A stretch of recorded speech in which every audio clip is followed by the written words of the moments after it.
So, hi mga ka-viewers, no? Kung usa mo sa naka-professional mode sa inyong Facebook, ipadalhan mo ni Meta sa inyong notification o ging ani nga klase, no? Quality post and daily engagement with your audience have increased your visibility for 4 days. Kitagaan gani mo ni Meta sa inyong notification ni ani, swerte na kayo mo mga ka-viewers. Kay nga no need to follow.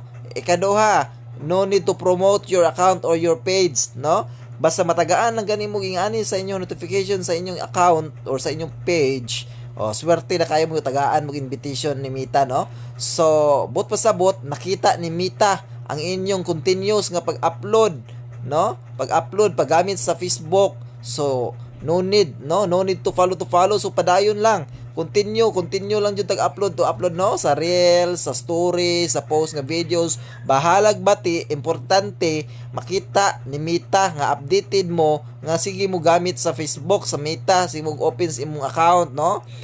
Bahalag bati, anay mo like, anay mo share, anay mo heart, okay, dako na kayo na, bahalag pila reviews. Importante updated, no?